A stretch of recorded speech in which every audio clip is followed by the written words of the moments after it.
value of a person isn't measured by what they own, but by what they're willing to give. This truth hides in plain sight, buried beneath skyscrapers and shining cities, where wealth and status are everything. But in the forgotten corners of our world, where society's unwanted are cast aside, love and sacrifice can shine brightest. On a piece of land deemed worthless, a slum riddled with piles of trash and shacks, on the verge of collapse, one woman defied the odds. Martha, an elderly woman of color, created a sanctuary out of despair, raising 3 orphaned white children as her own. They weren't bound by blood or race, but by a love so fierce it could soften the hardest hearts. Enter Henry Carter, a billionaire whose name was synonymous with power, progress, and profit. To him, this slum was nothing but a stepping stone for his next multi-million-dollar project. To the residents, it was their entire world. At the end of a muddy path, where civilization seemed to have turned its back, stood a tiny shack, barely clinging to existence. It leaned against a sprawling garbage dump, its patchwork walls of rotting wood and torn tarps offering little protection from the elements. Inside this makeshift home, however, existed a universe built on love, a bond stronger than any structure money could buy. Martha, an elderly woman whose life had been a tapestry of loss and resilience, sat on the creaky floor mending a patchwork blanket.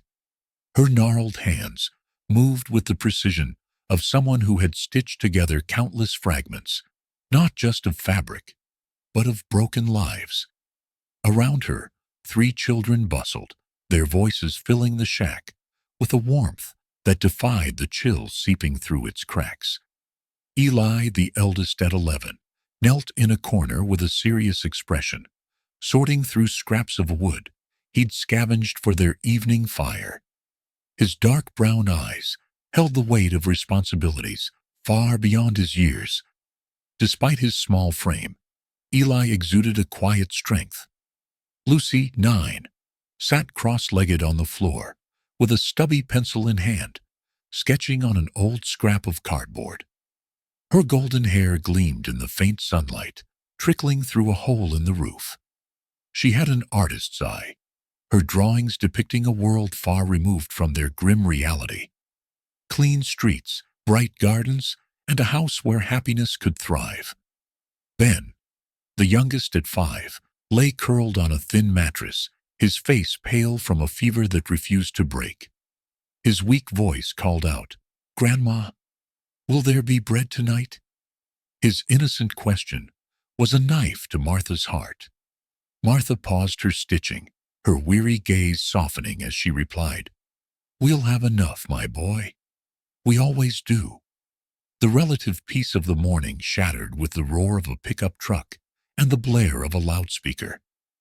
"Attention! This area will be cleared within 7 days to make way for a new commercial complex. All residents must vacate by the deadline." Martha froze, her sewing slipping from her fingers. Outside, a man in a crisp suit strode down the dirt path, his polished shoes looking absurdly out of place. He carried a stack of eviction notices, handing them out with the detachment of someone issuing parking tickets. The slum residents gathered, murmurs growing into cries of despair. "Where will we go?" one woman wailed, clutching her baby tightly. An elderly man sank to his knees, his hands trembling as he whispered, "Not again, not again." Henry Carter stepped out of his sleek black limousine, his expression impassive as he surveyed the scene. Tall and impeccably dressed, he exuded power, but his eyes were devoid of empathy. "This place is a disgrace," he remarked to his assistant Donald, who stood at his side. "We're doing the city a favor by tearing it down." Martha, her heart pounding, stepped forward, clutching Ben's hand. Eli and Lucy followed close behind. Despite her frail frame, she planted herself firmly in Henry's path. "Mr. Carter," she began, her voice trembling but resolute, I'm Martha. I live here with these children. Please, give us more time. We have nowhere else to go." Henry's cold gaze swept over her, taking in her patched dress and the children clinging to her. "I'm sorry, ma'am," he said, his tone devoid of warmth. "Business is business. The project can't wait." Eli couldn't hold back his anger. "Do you even see us as people? Or are we just garbage to you?" he shouted, stepping in front of Martha. His small fists were clenched, his voice cracking with emotion. Henry's eyes narrowed. "Watch your tone, boy," he warned, though there was a flicker of surprise in his gaze. Lucy, her voice soft but piercing, added, "We just want a home. Please, Mr. Carter, help us." For a fleeting moment, something flickered in Henry's expression. Hesitation, or perhaps doubt. But it was gone as quickly as it appeared. He turned to Donald. "Let's move on." As Henry turned away, Martha's legs gave out, and she crumpled to the ground. Blood trickled from a cut on her forehead, stark against her weathered skin. The children cried out, rushing to her side, their voices a heartbreaking symphony of despair. Henry stopped in his tracks, the sight of Martha's blood and the children's tears tugging at something buried deep within him. For the first time in years, his steely facade wavered. The sun cast a pale, reluctant glow over the slum as a convoy of black SUVs wound its way through the narrow dirt paths. At the head of the procession was Henry Carter, a man whose name resonated in boardrooms and stock markets as a symbol of ruthless efficiency and unyielding ambition. Stepping out of the lead car, Henry cut an imposing figure.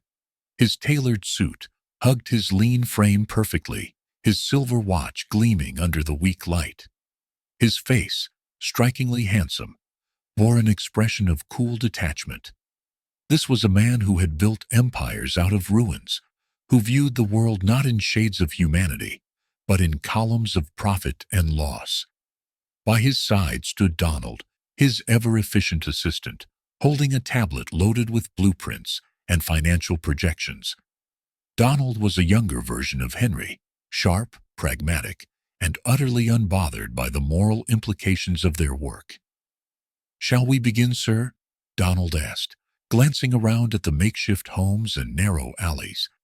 His tone was clipped, as if the slum was merely an unpleasant errand to be dealt with quickly. Henry surveyed the area, his eyes skimming over the sagging shacks, the barefoot children playing in the mud, and the haggard faces of the slum's residents. To him, this place was not a community, but an opportunity. Land waiting to be transformed into a gleaming commercial complex. "That area," he said, his voice even and measured, "is an eyesore. We'll turn it into something the city can be proud of." As Henry walked through the slum, memories he had long buried threatened to resurface. He had not always been the man he was now. Decades ago, he was just a boy in a working-class family, watching his mother struggle to make ends meet. He remembered the rainy nights when their tiny apartment leaked, and they'd huddle together under a single blanket. He remembered the humiliation of being turned away from a landlord's office when his mother couldn't pay the rent. But Henry had clawed his way out of poverty, building an empire brick by brick. Along the way, he had learned that compassion didn't pay bills, and kindness didn't close deals. Yet, as he walked past a group of children, laughing over a game of tag in the mud, he felt a strange pang in his chest. He brushed it aside. Sentimentality, he told himself, was a weakness he could not afford. The convoy came to a halt near Martha's shack. From inside, Eli peered through a gap in the tarp, his dark eyes narrowing as he spotted the man in the suit. "Grandma," he called, his voice tinged with urgency. "They're here." Martha stepped out of the shack, her frail frame wrapped in a patched coat that offered little protection from the biting wind. She held Ben's hand tightly, with Lucy trailing close behind. As Henry approached, Martha squared her shoulders. Though she was dwarfed by his height and the weight of his authority, there was a quiet resolve in her eyes. "Mr. Carter," she began, her voice steady despite the tremor in her hands. "Please, I need to speak with you." Henry stopped, his gaze flicking over her before landing on Donald. "Handle it," he said curtly, turning back toward his car. "Please," Martha's voice rose, raw and desperate. "I live here with these children. We have nowhere else to go. Just a little more time. That's all I'm asking." Henry turned back, his expression unreadable. "This project is on a tight schedule," he said, his tone devoid of emotion. "Delays aren't an option." Eli stepped forward, his fists clenched at his sides. "Do you even care what happens to us?" he demanded, his voice cracking. "Or are we just trash in your way?" Henry's eyes narrowed. "Watch your tone, young man," he said sharply. But Eli didn't back down. "You have everything, and we have nothing. How is that fair?" Lucy, clutching her broken pencil, looked up at Henry with wide, pleading eyes. "Mr. Carter," she said softly, "can't you help us? We just want a home." For a fleeting moment, something flickered in Henry's expression. A shadow of doubt, perhaps, but it vanished as quickly as it appeared. "This isn't about fairness," he replied coldly. "It's about progress.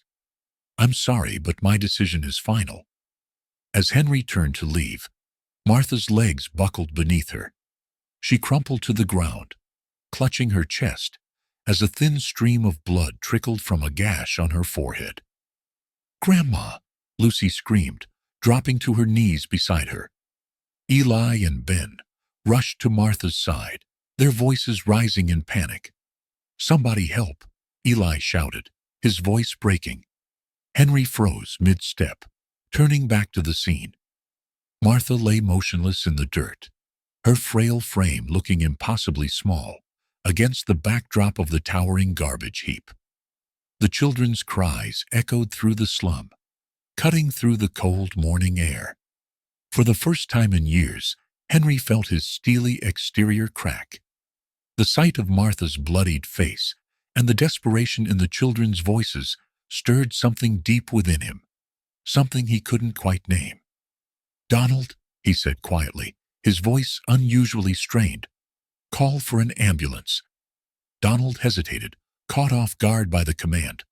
"But, sir, we—" "Now," Henry snapped, his tone brooking no argument. As the sound of sirens approached, Henry stood silently, watching as paramedics lifted Martha onto a stretcher. Lucy clung to her grandmother's hand, her tear-streaked face turned up toward Henry. "Will she be okay?" she asked, her voice trembling. Henry looked down at her, his usual detachment faltering. "She'll be fine," he said, though his voice lacked its usual conviction. As the ambulance doors closed, taking Martha and the children away, Henry stood alone in the muddy street. For the first time, he felt a flicker of doubt about the path he had chosen. The slum's residents watched him in silence, their faces a mixture of anger and resignation. Henry turned back toward his car, his polished shoes sinking slightly into the mud. "Shall we proceed with the demolition, sir?" Donald asked hesitantly. Henry didn't respond immediately. He looked back at the slum, the sight of Martha's shack lingering in his mind. Finally, he said, "Delay it, for now." Donald's eyes widened, but he nodded. As Henry's car pulled away, the slum residents whispered among themselves, their hope fragile but persistent. For Martha, for the children, and for the community, the battle had only just begun. The slum awoke you to an eerie quiet. The usual sounds of children's laughter, hurried footsteps, and bustling activity were replaced by murmurs of fear and uncertainty. Martha's absence left a void in the small shack, a home now brimming with unease. Eli, sitting cross-legged near the door, stared out into the slum, His fists clenched as he thought about the confrontation with Henry Carter. Martha's collapse replayed in his mind like a haunting echo. "Eli, what do we do now?" Lucy's voice broke the silence. She sat beside Ben, gently stroking his feverish forehead. Despite her calm demeanor, her blue eyes betrayed her fear. Eli hesitated. He was only 11, yet he felt the weight of responsibility pressing heavily on his small shoulders. "We'll figure it out," he said firmly, masking his own doubts. Across the slum, residents gathered in small groups, their voices hushed as they discussed the looming eviction. Some suggested fleeing before the demolition team arrived. Others spoke of resistance. But the consensus was clear. Without Martha, they lacked a leader to rally behind. Meanwhile, in the quiet luxury of his penthouse, Henry Carter sipped a glass of scotch as he reviewed the day's schedule. On his desk, financial projections glared back at him, promising millions in profit from the commercial complex. Yet his thoughts kept drifting back to the slum. He saw Martha's fragile body crumpling to the ground, Lucy's tear-streaked face, and Eli's fiery eyes, staring up at him with raw defiance. Henry ran a hand through his perfectly styled hair, frustrated by his own distraction. "You're doing them a favor," he muttered to himself. "A commercial complex will improve the city. Their lives will go on." But deep down, a nagging doubt began to surface, a doubt he couldn't drown in numbers or ambition. He thought of his own mother's desperate pleas to their landlord years ago, her trembling voice as she begged for just one more week. At the hospital, Martha lay unconscious, her frail body hooked up to machines that beeped in steady rhythm. The sterile environment contrasted sharply with the warmth of her shack. Lucy, Eli, and Ben were allowed to visit briefly, their small hands clutching hers as they whispered words of hope. But when visiting hours ended, the children returned to the slum, where their uncertainty grew heavier by the hour. Eli stayed awake, late into the night, pacing the shack.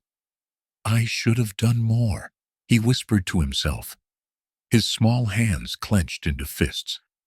"I should have stopped them." Lucy, sitting in the corner with her broken pencil, quietly added flowers to the mural on the wall.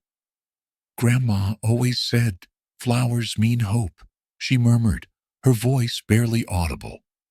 As Henry prepared for another day of meetings, he found himself staring at a small drawer in his office desk. Opening it, he retrieved an old photograph, his mother smiling faintly as she held his hand outside a modest brick house. The memory came rushing back. The rain-soaked night when they were evicted, the icy words of the landlord, and the woman who had taken them in. She had been a stranger, yet she shared everything she had, even though it wasn't much.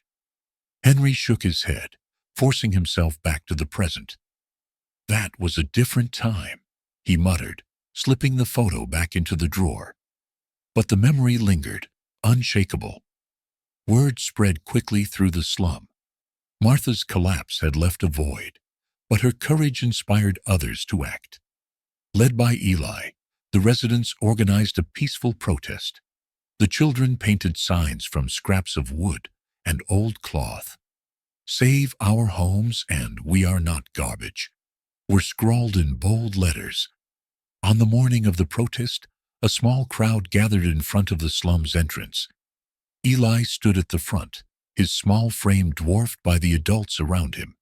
Yet his voice, filled with determination, carried through the air. "They think we're nothing," Eli shouted, holding up a sign. "But we have families, dreams, and lives. This is our home, and we won't let them take it." The crowd cheered, their voices growing louder with each passing moment. Even Lucy, usually quiet and reserved, stepped forward, clutching a drawing of their shack, surrounded by flowers. "We belong here," she called out, her voice trembling but resolute. From his office, Henry watched the scene unfold on a live feed. The sight of the small boy leading the charge, his defiance shining through, stirred something in him. "You've got their attention," Henry murmured, leaning back in his chair. "But what will you do now?" That evening, as the protest continued, Lucy approached Henry's car, clutching her drawing. She knocked on the tinted window hesitantly. The window rolled down slowly, revealing Henry's cold, calculating gaze. "This is for you," Lucy said softly, holding out the paper. Henry hesitated, then took the drawing. It depicted Martha with angelic wings, her arms wrapped protectively around the children. The words, "Our Angel," were scrawled beneath the image, in Lucy's childish handwriting. For a moment, Henry stared at the drawing in silence. Something about it tugged at him, an unfamiliar emotion he couldn't name. He folded the paper carefully and tucked it into his jacket pocket. "Thank you," he said, his voice quieter than usual. Lucy's eyes brightened with hope. "Does that mean you'll help us?" she asked eagerly. Henry's expression hardened. "It's not that simple," he replied, rolling the window back up.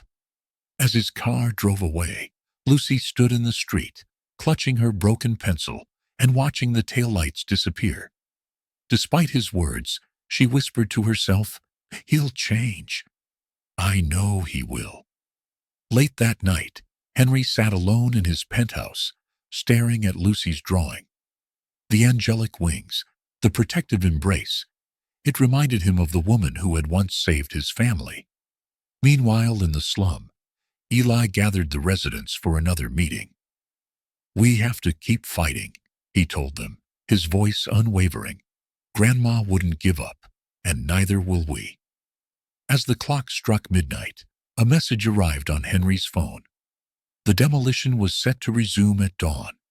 Henry clenched his jaw, his fingers tightening around Lucy's drawing. A choice loomed before him, one that would define not just his legacy, but the lives of those he had always ignored. Would he follow the path of profit, or would he finally listen to the voice of his conscience? The opulence of Henry Carter's penthouse stood in stark contrast to the slum he had visited.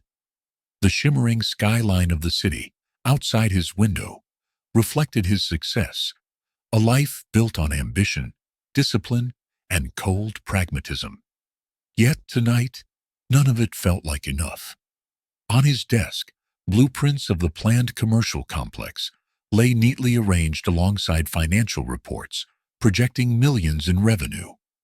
Shareholder statements, profit forecasts, and glossy marketing proposals promised growth and prosperity. But none of it could quiet the image in his mind, Lucy's trembling hands offering him that drawing of Martha with angelic wings. He leaned back in his chair, staring at the ceiling, his mind a battlefield. The logical part of him argued that the slum's demolition was a necessary step in urban development. "It's just business," he reminded himself, "nothing personal." But then there was the voice of his conscience, a voice he had silenced for decades. It reminded him of the woman who had taken him and his mother in when they were at their lowest, who had taught him that wealth was meaningless without humanity. Henry picked up Lucy's drawing from his desk. The pencil lines were rough, the proportions imperfect, but the emotions it conveyed were raw and powerful. He ran his fingers over the words, scrawled at the bottom. "Our Angel."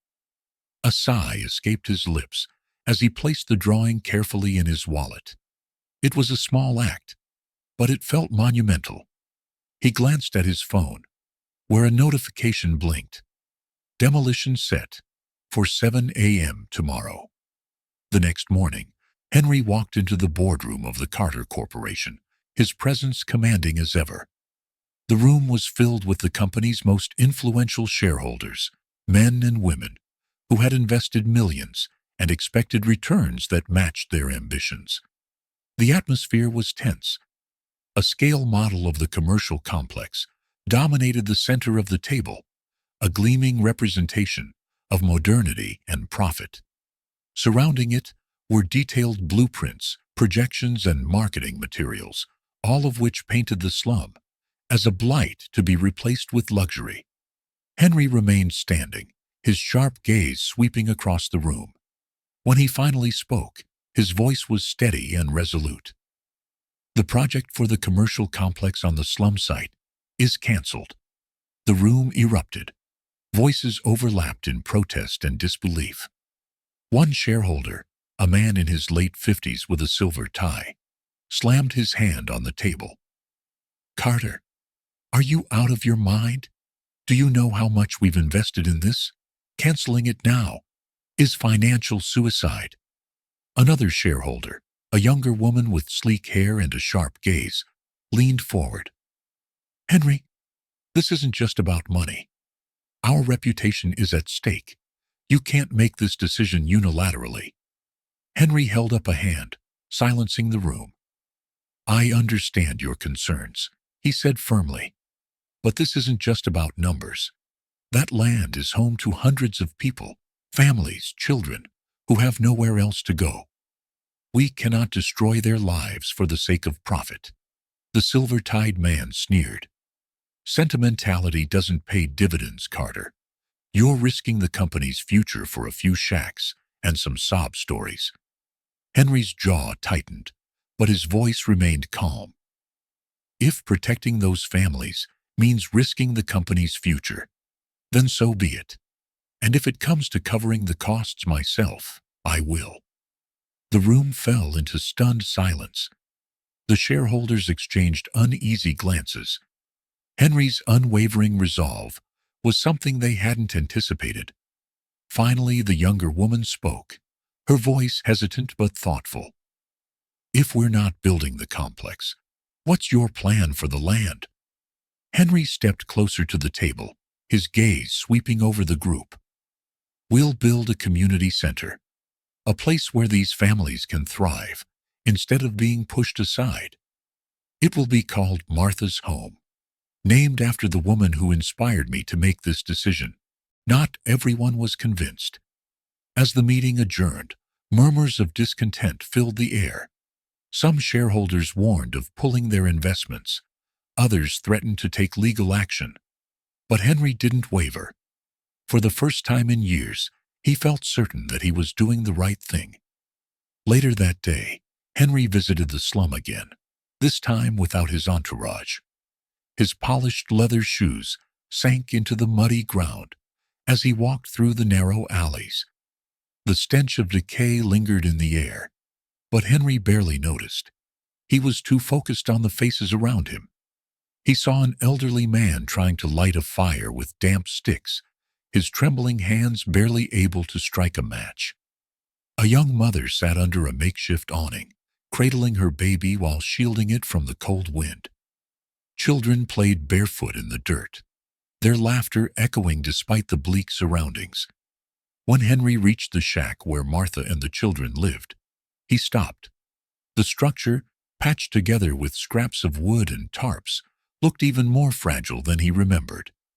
He saw Lucy sketching on the wall, her face lit by the faint glow of hope. Eli was outside, his small frame bent over a pile of firewood, his determination as fierce as ever. Henry's chest tightened. He couldn't see these lives as insignificant anymore. They were human just like him. People with dreams, struggles, and an unyielding will to survive. That evening, Henry returned to his penthouse, his mind a whirlwind of thoughts. The city lights glittered outside his window, but they felt distant and cold. He poured himself a drink and sat in silence, staring at Lucy's drawing on his desk. The angelic wings seemed to glow in the dim light, a reminder of the decision he had made and the battles that lay ahead. His phone buzzed with a message from Donald. "Opposition is mounting. Corrupt officials involved. Expect sabotage." Henry's grip on the glass tightened. He knew the path he had chosen wouldn't be easy. The powerful figures who stood to lose from his decision wouldn't back down without a fight. But as he looked at Lucy's drawing one last time, before tucking it back into his wallet, He felt a renewed sense of purpose. "This is worth fighting for," he whispered to himself. At the same time, in the slum, Eli gathered the residents for a meeting.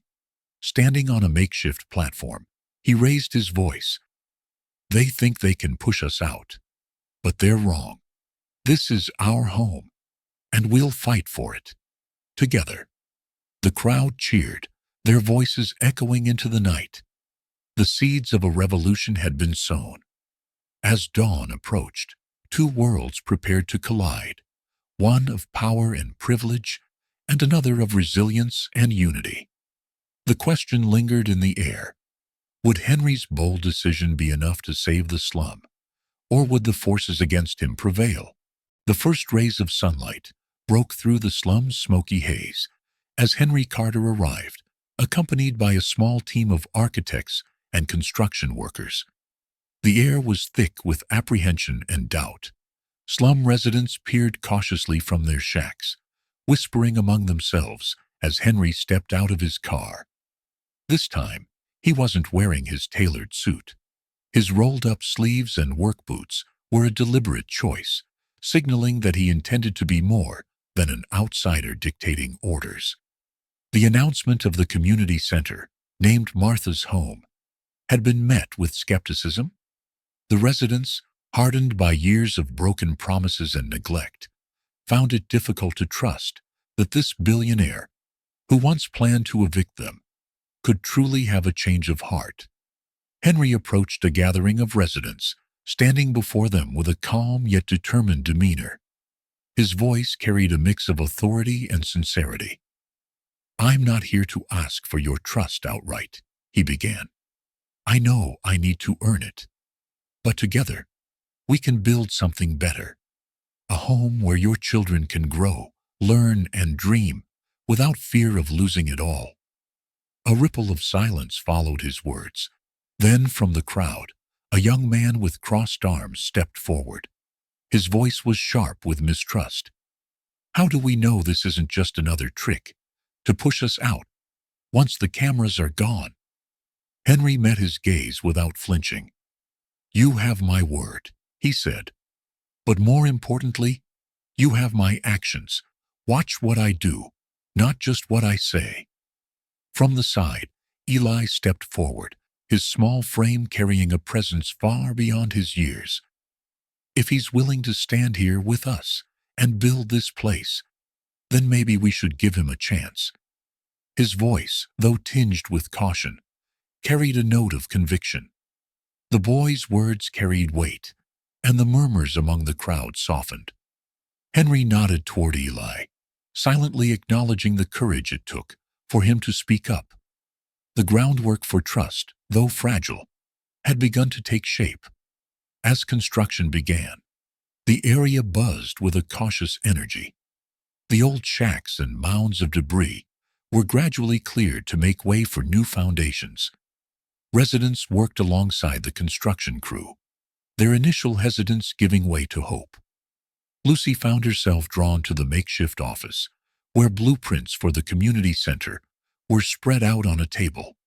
She lingered by the doorway, her eyes wide with curiosity. Henry noticed her and gestured for her to come closer. "What do you think of the plans?" he asked, crouching to her level.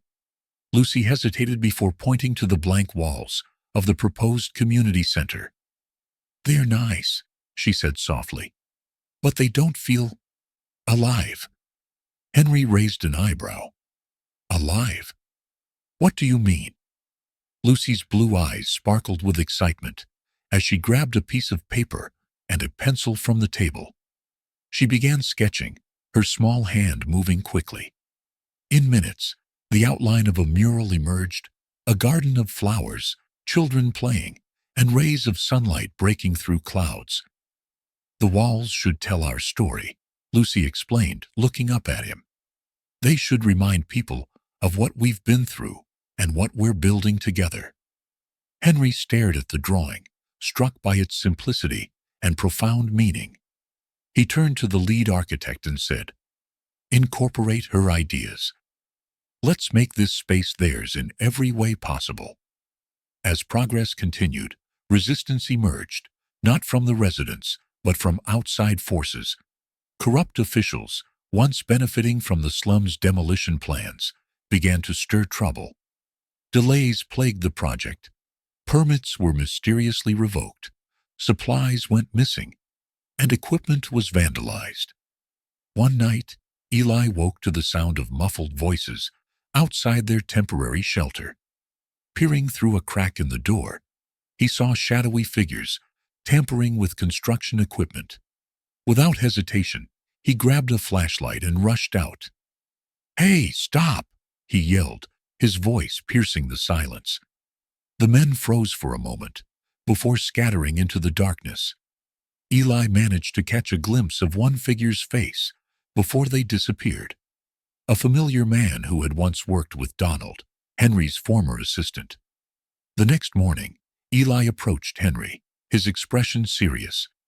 "Someone's trying to stop this," he said, recounting what he had seen. Henry's jaw tightened. "I suspected this might happen," he admitted.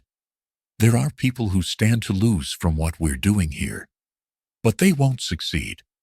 Eli's eyes narrowed with determination. "What can I do to help?" Henry placed a hand on the boy's shoulder. "You've already done more than most adults would, Eli. But if you want to help, keep your eyes open and stay safe. We'll handle the rest." As the challenges mounted, Henry began spending more time with the residents, listening to their stories and understanding their struggles.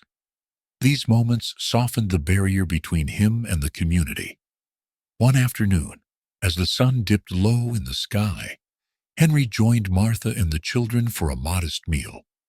The food was simple, a pot of soup and a loaf of bread, but the warmth of their shared laughter made it feel like a feast.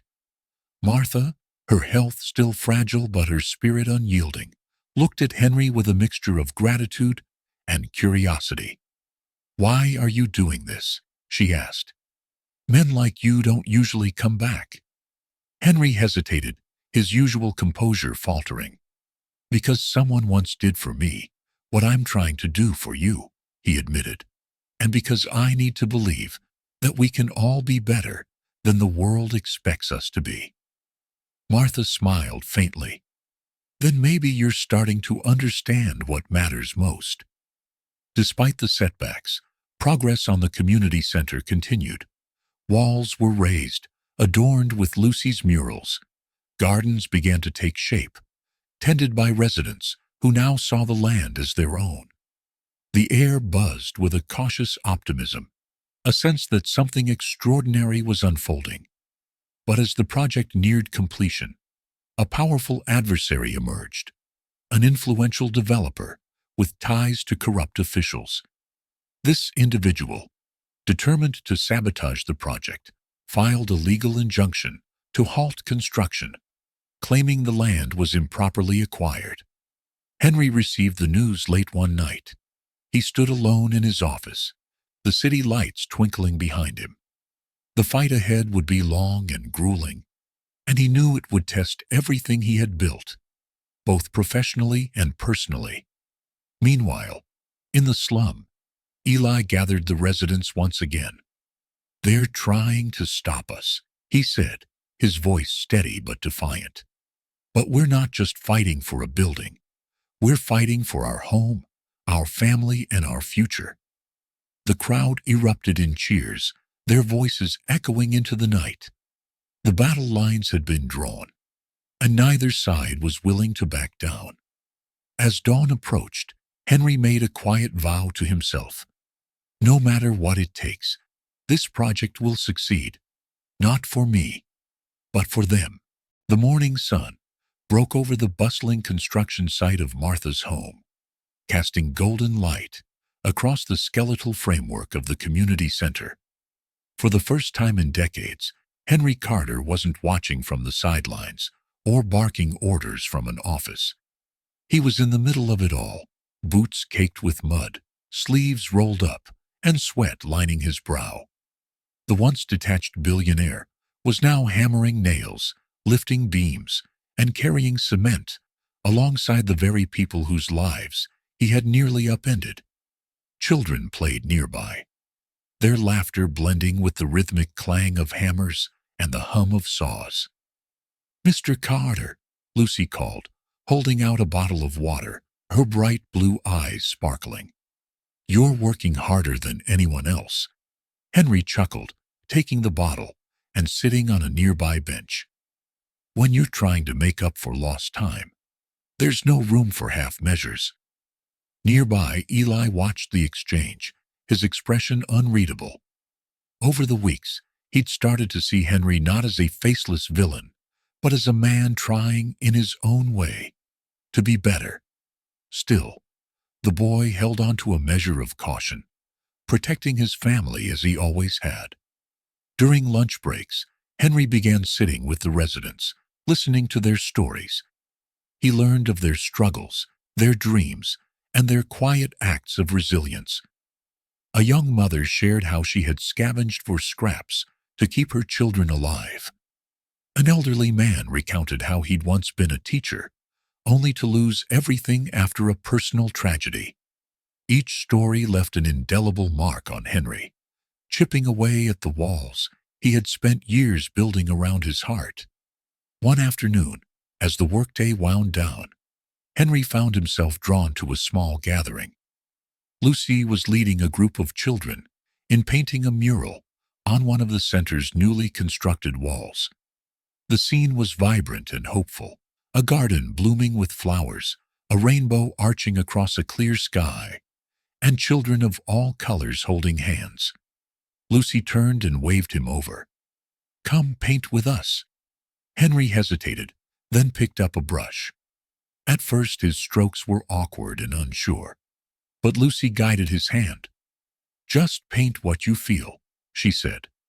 By the time the sun set, Henry had added a small detail to the mural, a silver star in the corner, a tribute to the woman who had once given him shelter during his darkest days. Lucy noticed the addition and smiled. "It's perfect," she whispered. The progress of the community center wasn't without its challenges. The legal injunction filed by the powerful developer loomed like a storm cloud, threatening to bring everything to a halt. One evening, Henry called a meeting with his legal team, determined to find a way forward.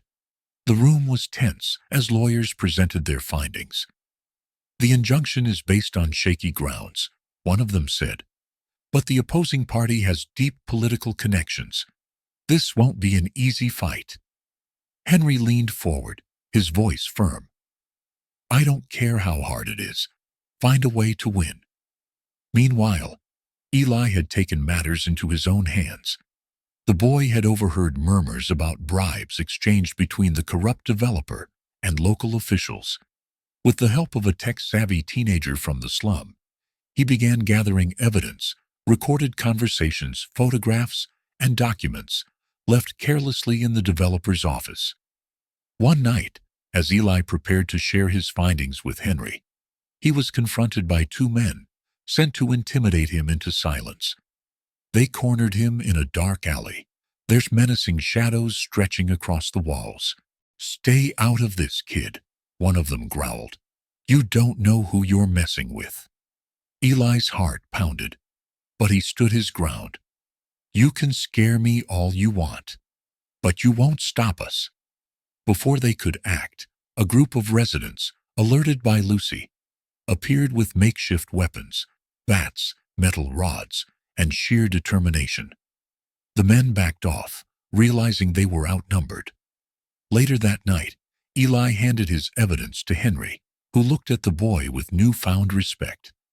"You've got more courage than most adults I know," Henry said. "We'll make sure this gets to the right people." Armed with Eli's evidence, Henry's legal team launched a counter-offensive. The corruption scandal broke into the news, drawing widespread outrage. The injunction was lifted, and the corrupt officials were removed from their positions. The victory was bittersweet, however. As the community celebrated, Martha's health took a turn for the worse. She had been the heart and soul of the project, but the strain of years of hardship had finally caught up with her. Henry visited her at the small clinic where she was being treated. She was frail, but still managed a warm smile when he entered the room. "You've done well, Mr. Carter," she said, her voice weak but steady. "But this isn't just about building walls and roofs. It's about building a future." Henry nodded, his throat tight. "I won't let your work go to waste." Martha reached for his hand, her grip surprisingly strong. "Promise me," she said, "that you'll see this through.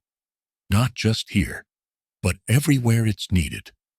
"I promise," Henry said, his voice firm. As the construction of Martha's home neared completion, the community gathered to paint the final section of the mural. Lucy added the finishing touch, a depiction of Martha with angelic wings, surrounded by children. Henry stood back, watching as the residents admired the mural. For the first time, he felt a sense of peace, a quiet assurance that he was finally on the right path. But as the sun set and the crowd dispersed, a call came that would shatter the fragile peace. The developer, enraged by his public disgrace, had vowed to take revenge. Henry's phone buzzed with an anonymous message. "This isn't over." He looked out at the nearly completed center, the murals glowing softly in the twilight. The fight wasn't finished, but neither was his resolve. He had promised Martha, and he intended to keep that promise, no matter the cost. The sun was just beginning to rise, casting a golden glow over the nearly completed Martha's home. The air was crisp, filled with the scent of freshly turned soil from the newly planted garden beds surrounding the community center. Inside a modest room at the local clinic, Martha lay in a small bed, her once strong frame now frail, but her spirit unbroken. Lucy sat beside her, clutching Martha's hand tightly. Eli stood near the door, his posture rigid, his eyes downcast, masking the emotions threatening to overwhelm him. Ben, nestled on Lucy's lap, stared at Martha with wide, tear-filled eyes. Martha's voice, though weak, carried the strength that had defined her life.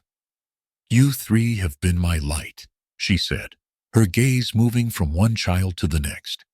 "Never let anyone dim it. Remember, love is what makes us strong."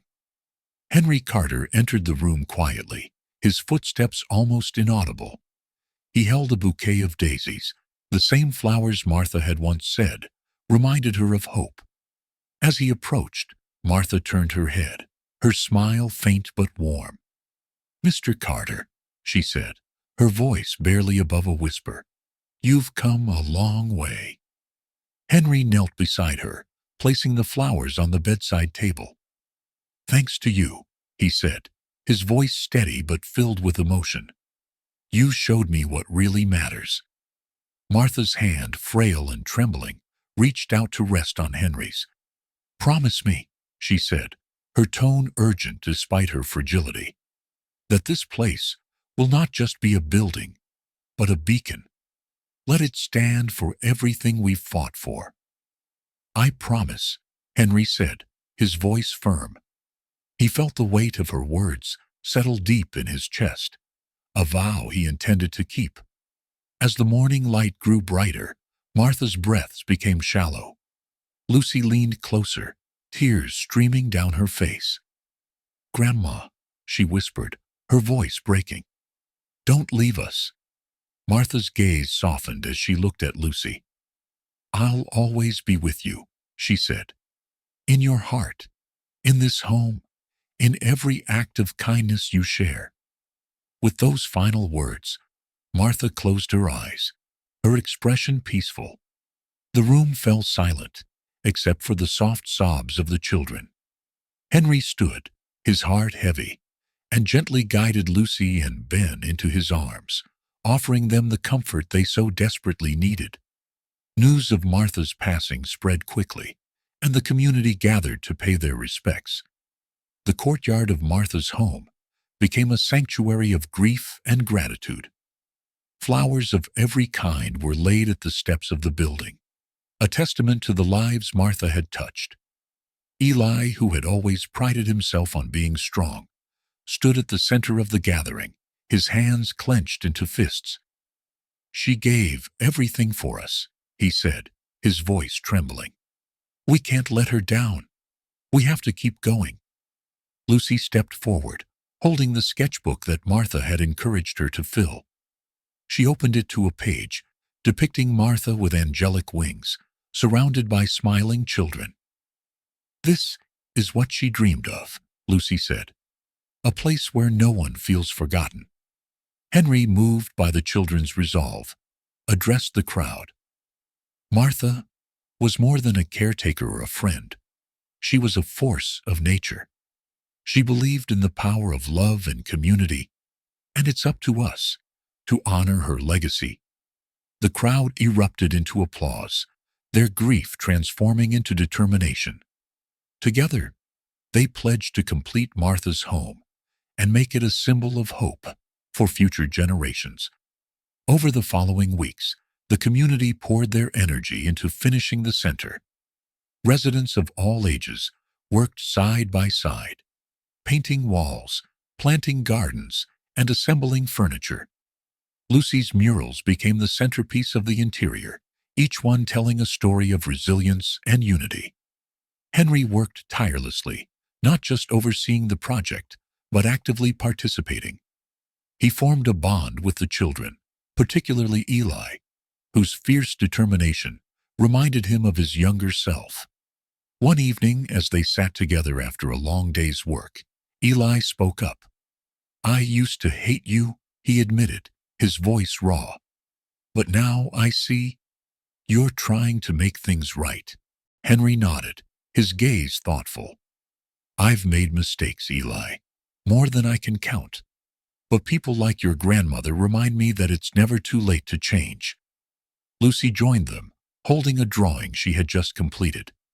It depicted the three children standing in front of Martha's home, their faces bright with hope. "Do you think Grandma would be proud?" she asked. Henry placed a hand on her shoulder. "She'd be more than proud. She'd be overjoyed." The day of the grand opening arrived, and the community center shone like a beacon in the heart of the once neglected slum. The courtyard was filled with laughter and music as residents gathered to celebrate. Lucy, Eli, and Ben stood on the stage alongside Henry, who gave a heartfelt speech about Martha's impact on his life. "She taught me that the measure of a person isn't in what they have, but in what they give." This center isn't just a tribute to her, it's a promise to carry her legacy forward. As the ribbon was cut, balloons were released into the sky, their vibrant colors symbolizing the community's newfound hope. But as the festivities continued, a shadow loomed in the background. Henry's assistant, Donald, approached with a grim expression. "There's been an incident," he said quietly, handing Henry a folder. Inside were photographs of vandalized construction sites and threatening messages aimed at Martha's home. Henry's jaw tightened as he scanned the images. The message was clear. Someone wanted to destroy everything they had built. He looked out at the smiling faces of the children and the vibrant murals that adorned the walls. The fight wasn't over, but he was more determined than ever to protect Martha's legacy. As the sun set over the celebration, Henry stood resolute, ready to face whatever challenges lay ahead. The first morning after the grand opening of Martha's home, Henry Carter found himself standing on the rooftop garden, overlooking the community center. The dawn light illuminated the murals Lucy had painted on the walls, vivid and full of life. Children laughed as they played below, their voices echoing with joy and hope. It was a stark contrast to the desolation he had first witnessed in this place. Henry's thoughts were interrupted by Eli, who had joined him quietly. The boy stood with a new sense of confidence, his shoulders squared. "Mr. Carter," Eli began, his voice steady. "What's next?" Henry turned to the boy, struck by the determination in his young eyes. "Next," he said thoughtfully, We take this idea beyond these walls. Every city, every forgotten community, deserves a place like this. But expanding the mission was not without its challenges. Henry knew the road ahead would be fraught with resistance from investors, logistical obstacles, and those who viewed philanthropy as weakness. Yet, in his heart, he felt a fire ignited by the memory of Martha and the love she had shared so freely.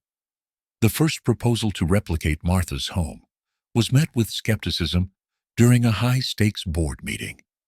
Investors, already wary of Henry's decision to cancel the commercial complex, were now faced with an ambitious plan to create community centers in other underserved areas. "We've just absorbed the costs of one project," one shareholder argued. "Expanding this concept nationwide could bankrupt us." Henry remained calm, though his resolve hardened. "We've spent years building skyscrapers and luxury developments," he said, his voice firm. "Now, it's time to build something that truly matters. These centers won't just change lives, they'll redefine who we are as a company."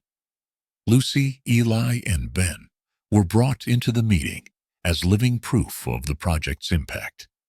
Lucy presented her sketches for future centers, each one inspired by the dreams of the residents she had spoken to.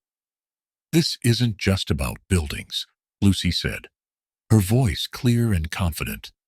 "It's about giving people hope, just like Grandma did for us." Eli, ever the protector, stood tall and addressed the room. "You might think we're just kids, but we're proof that this works. If you give us the chance, we'll show you it's worth it." Their heartfelt appeals softened even the most skeptical investors, and after hours of debate, the board approved the first phase of expansion. With approval secured, Henry and his team began scouting locations for the next centers. Lucy, now a budding artist with a growing reputation, traveled with the team to sketch designs that reflected the unique cultures of each community. Eli took on the role of liaison, meeting with residents and listening to their needs, while Ben, still recovering but stronger than ever, became the face of resilience in promotional campaigns. In one city, a former steel town ravaged by economic decline, they faced fierce opposition from local officials. Corrupt politicians, backed by private developers, sought to block the project at every turn. Intimidation tactics escalated, from protests staged by rival groups to threats aimed at Henry and his team. One night, as they prepared to break ground on a new site, the construction equipment was found vandalized. The words "Not Wanted Here" spray-painted across the machinery. Henry stood in the rubble, his expression unreadable. Eli approached, his fists clenched in anger. "They can't scare us off," Eli said firmly. "This isn't just about us anymore." Henry placed a reassuring hand on Eli's shoulder. "You're right, but we have to be smart about this. They're fighting because they know what we're doing threatens their power." As the team pressed forward, they uncovered a network of corruption, linking local officials to a powerful real estate mogul named Victor Langley.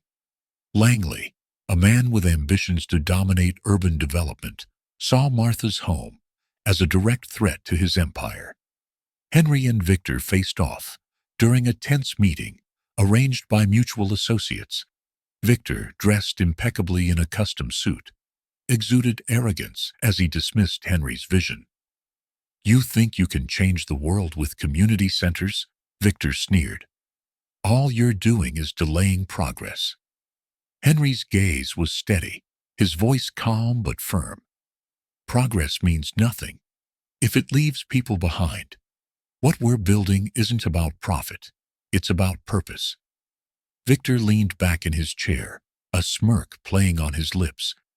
"You're naive, Carter. The world doesn't run on hope and charity." Henry's response was swift and sharp. "No, it runs on greed and fear, because people like you think that's the only way. But you're wrong. and we're going to prove it.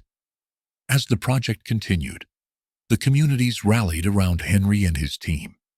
Inspired by Martha's legacy, residents organized marches and petitions, drawing national attention to the mission of Martha's home. Social media campaigns, led by Lucy and other young advocates, went viral, spreading the message of hope and resilience. Eli took on a leadership role within the community, organizing youth groups to clean up neglected areas and turn them into gardens and playgrounds. Ben, with his quiet strength, became a symbol of the fight for a better future, his story touching hearts across the country. One pivotal moment came during a live televised debate between Henry and Victor Langley. As Victor attempted to paint Martha's home as a futile endeavor, Lucy stepped forward from the audience, holding one of her drawings. "This is what we're fighting for," Lucy said, her voice unwavering. "A place where every child has a chance to dream." The audience erupted into applause, and the tide of public opinion shifted decisively in Henry's favor. Despite their progress, the fight was far from over. Late one night, as Henry reviewed blueprints in his office, his phone buzzed with a message. It was a photograph of a construction site, engulfed in flames. Beneath it, a chilling note read, "You've been warned." Henry stared at the image, the weight of the threat sinking in. He thought of Lucy, Eli, and Ben, of Martha's dream, and felt a surge of determination. "We won't back down," he said aloud, his voice resolute. The next day, Henry gathered his team and the community leaders. "They want to scare us," he said, his tone firm. "But we're not just building centers. We're building a movement, and no one can stop us." As the meeting ended, Eli approached Henry. "What's the plan?" he asked. Henry smiled, a glimmer of hope in his eyes. "We keep building." Henry Carter's resolve was unshaken as he stepped into the grand hall of the city council building. It was a towering structure, cold and intimidating, filled with the echoes of bureaucracy. Today's meeting wasn't just about zoning laws or development permits. It was a defining moment for the mission of Martha's home. The room was packed with council members, local business leaders, and community advocates. Henry, dressed sharply in a tailored navy suit, stood at the podium, his face calm, but his eyes burning with purpose. Behind him, a team of young leaders, including Eli, Lucy, and a growing group of advocates from across the nation, sat poised and ready to support him. Henry began his presentation, his deep voice carrying through the chamber. "Ladies and gentlemen, we stand at a crossroads. We can continue to build structures that serve only the privileged few, or we can build communities that uplift everyone." He clicked a remote, and the room dimmed as a screen behind him lit up. Images of the transformed slum, now the vibrant Martha's home, appeared. Smiling children played in clean streets. Adults attended workshops in the community center. Hope radiated from every corner of the space. "This," Henry said, gesturing toward the screen, "is what happens when we invest in people instead of profit margins. And this is just the beginning." Seated among the advocates was Jessica Morales, a brilliant policy advisor who had grown up in a similar underserved community. Henry had met her during one of the early phases of Martha's home and was immediately impressed by her sharp mind and heartfelt passion for change. Jessica had played a key role in drafting policy recommendations for the expansion of the initiative. Jessica stood to speak, her voice steady and confident. "What Mr. Carter has shown us is that transformative change is not just a possibility, it's a necessity. But it requires courage, collaboration, and commitment. I'm here to ensure that these values are embedded in every policy we draft." Her speech earned nods and murmurs of agreement from many in the room, though some council members remained skeptical. One of them, a stern-looking man named Councilman Rourke raised his hand. "Mr. Carter," he said, his tone sharp, "what guarantees do we have that these centers won't become financial black holes? Philanthropy is admirable, but it doesn't pay the bills." Henry anticipated the question. "That's why this isn't just philanthropy," he replied. "Each community center will include revenue-generating components, co-working spaces, local marketplaces, and skill development programs. These aren't just handouts. They're investments in self-sufficiency." The debate raged on for hours, with supporters and detractors clashing over the feasibility of the project. Meanwhile, Lucy and Eli took the opportunity to share their personal experiences. Lucy approached the microphone with a sketchpad in hand. "When we lived in the slum," she began, her voice soft but steady, "drawing was my escape. I used to imagine a world where kids like me didn't have to go to bed hungry or cold. Thanks to Martha's Home, that world is real for us now. But there are so many other kids who still need a chance."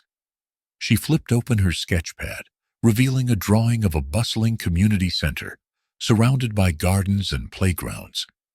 The simple yet vivid imagery drew a collective sigh from the audience. Even Councilman Rourke seemed momentarily softened. Eli followed, his demeanor more direct. "We've already shown that this works," he said firmly. "The question isn't whether we can do it. It's whether we have the guts to do it." The combination of heartfelt testimony and pragmatic planning gradually swayed the room. By the end of the session, the council voted to approve a pilot program for the expansion of Martha's Home. Henry shook Jessica's hand, a rare smile gracing his face. "This is just the beginning," he said. With the council's approval, the project gained momentum, drawing attention from national media and philanthropic organizations. Stories of Martha's Home began to circulate widely, inspiring similar initiatives in other cities. Lucy's artwork was featured in a major gallery exhibition, with proceeds supporting the expansion. Eli, now a confident young leader, was invited to speak at national youth conferences. Even Ben, still the youngest and shyest of the group, found his voice.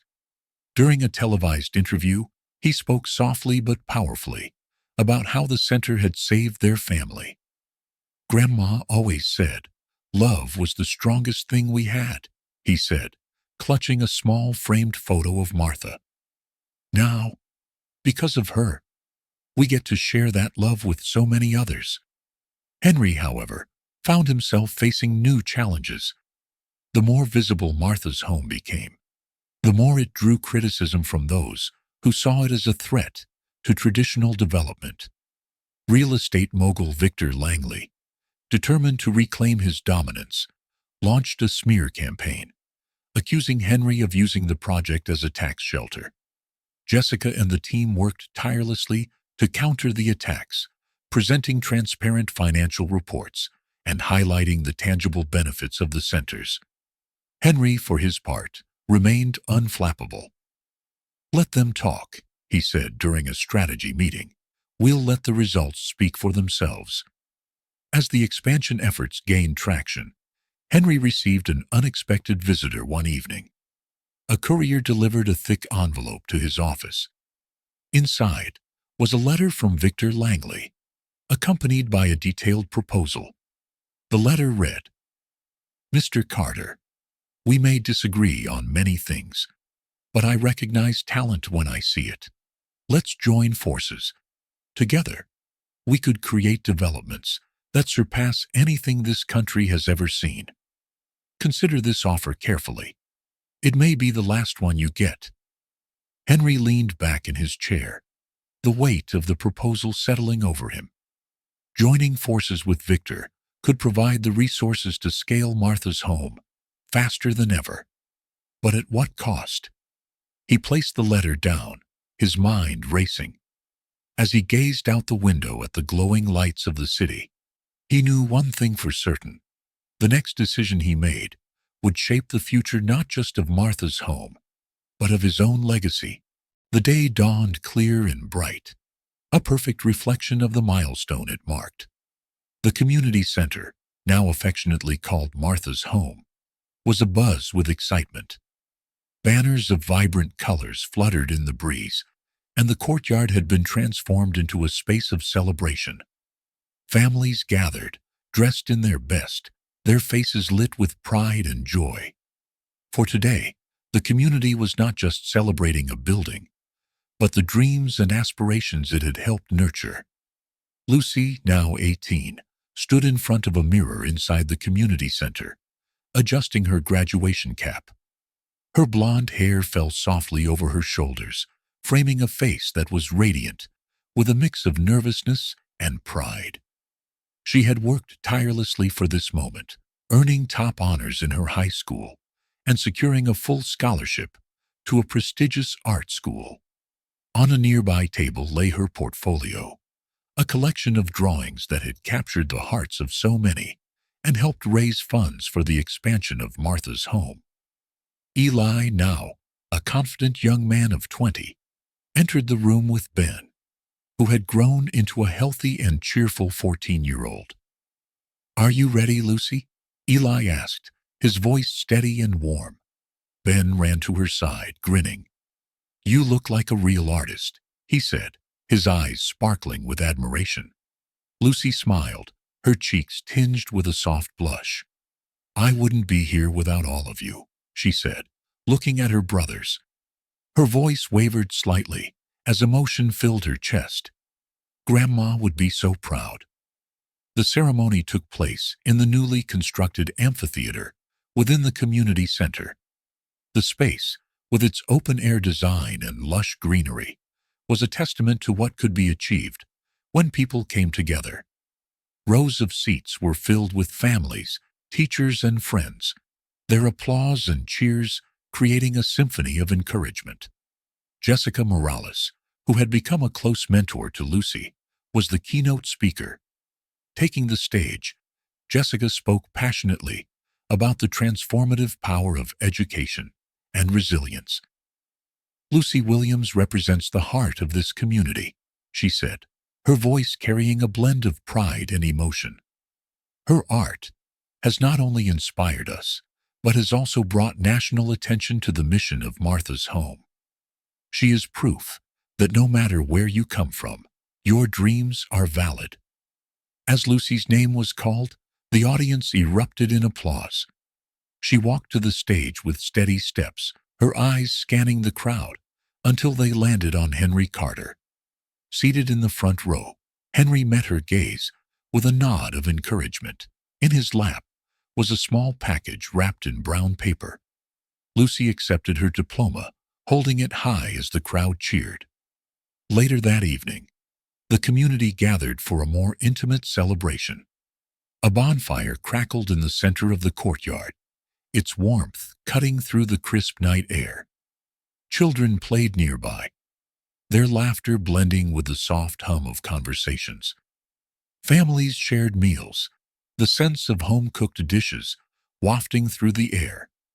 Henry stood slightly apart from the crowd, leaning against a tree as he watched the festivities. For the first time in years, he felt a profound sense of peace. This wasn't just a project or a series of numbers on a ledger. It was a living, breathing testament to what could be achieved when love and determination triumphed over greed and despair. Lucy approached him, holding the small package he had handed her earlier. "Can I open it now?" she asked, her voice filled with curiosity. Henry smiled faintly and gestured for her to go ahead. Inside the package was a set of high-quality drawing supplies, pencils, brushes, and a sketch pad. But it was the note tucked inside that brought tears to Lucy's eyes.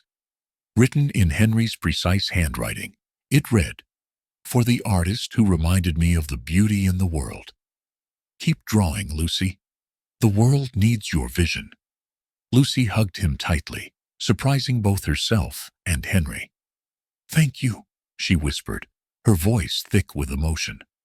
"For everything." Meanwhile, Eli had been quietly carving out a role for himself as a leader within the community. During the celebration, he spoke with Jessica and other mentors about his aspirations to study law.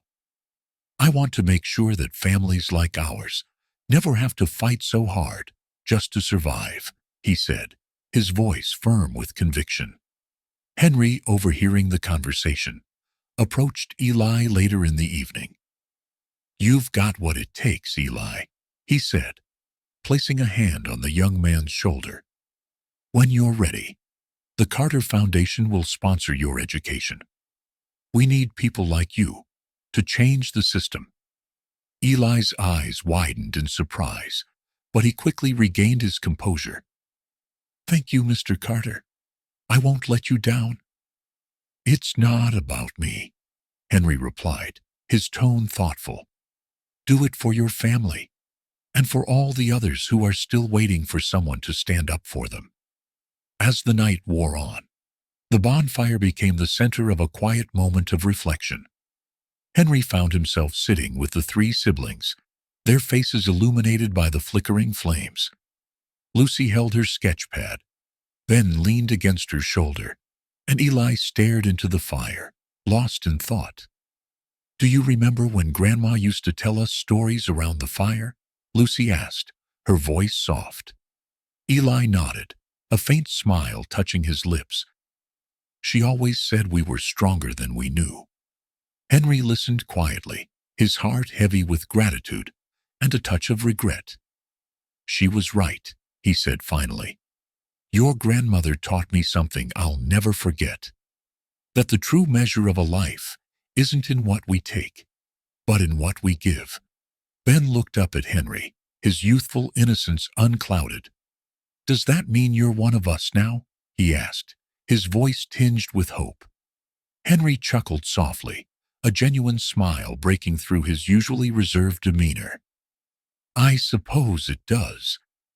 As the celebration wound down, Henry stood at the edge of the courtyard, gazing out at the community center. The building stood as a beacon of hope, its lights glowing warmly against the night sky. Beside him, Jessica approached, her expression thoughtful. "You've come a long way, Henry," she said.